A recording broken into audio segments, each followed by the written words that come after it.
Hi everyone, Christina here. Thanks for joining me and for today's video at my YouTube channel and blog.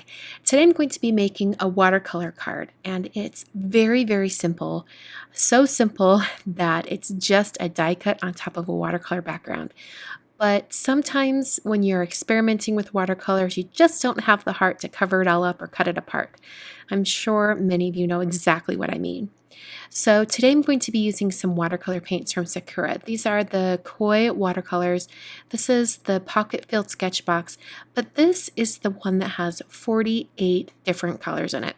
Sakura sent this to me a while back and I've been wanting to test it out and try out these colors, and today is that day. So I have a version that's smaller than this.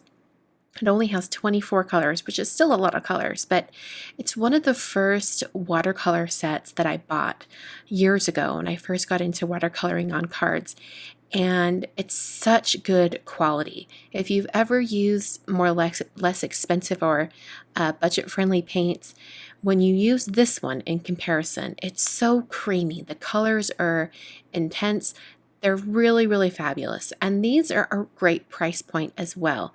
So I know a few days ago I spoke about the Majella Mission Gold watercolors, which still are my favorite tube watercolors.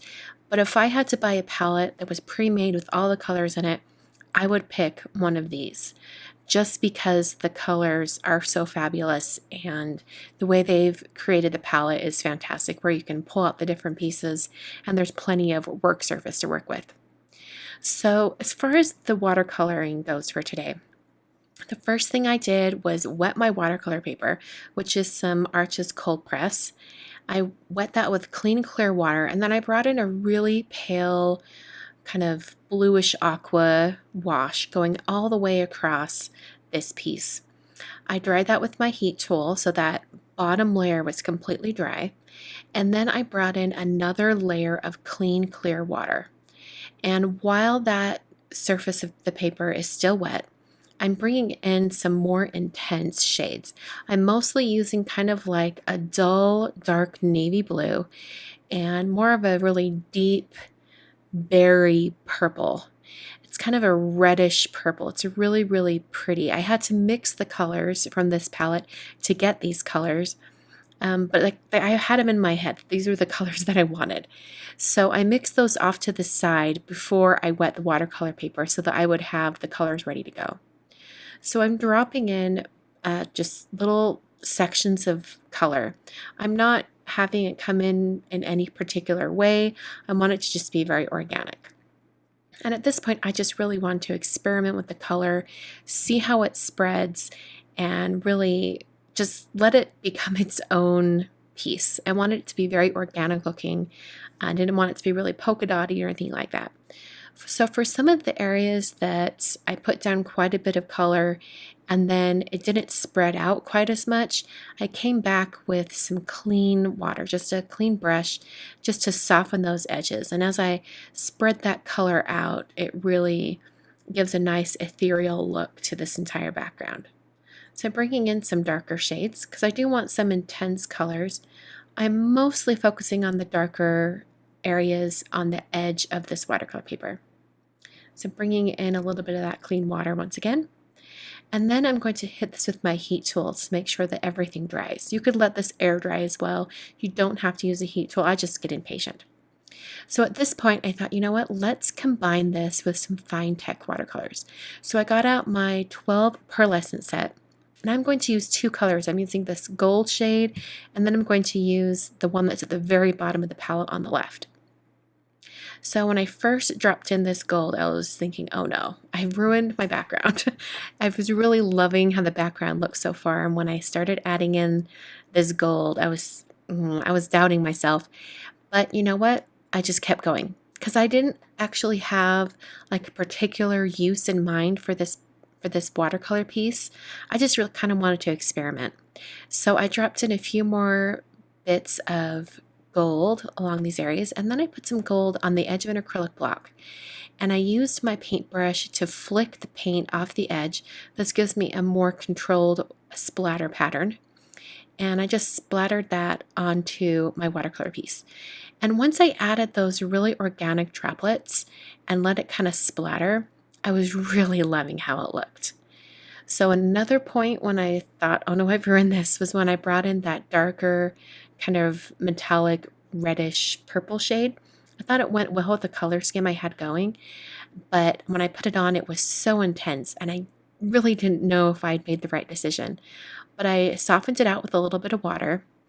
And then I also took some more of it and put it on the edge of an acrylic block and splattered it on like I did with the gold as well.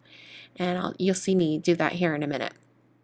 And once I added those splatters on, it really brought everything together. And I did this very sparingly. I didn't do a ton of these splatters. I just thought it looked really, really nice. It's very artistic. It looks really, it's hard to describe, just really ethereal to me. Really soft, even though it does have some harsh edges in it. So I used my heat tool to speed along the drying, and then I peeled that off my board here. So I do like to tape down my pieces, especially for ones like this one. I knew I would be adding lots and lots of paint and water. So if your paper is curling up everywhere, get yourself some masking tape and something to tape it to. You could use a clipboard, even your table. You just won't be able to pick it up and move it around. So I trimmed that down to be 4 inches wide by 5 1/4 tall, and then I made my card base out of some Neenah Solar White cardstock. This is the 110-pound version, and I just scored that at 5 1/2 to create a top folding card. So I'm going to take the Hey Love die from Simon Says Stamp, and I die cut that 4 times out of some Neenah Solar White 80-pound cardstock. And after I had them all cut, then I used my tweezers to hold them in place while I added some dots of adhesive on the back. And this adhesive I'm using is Ranger Multimedia Matte. And I just did little tiny dabs of that and then pressed it down onto the top of the other die cuts.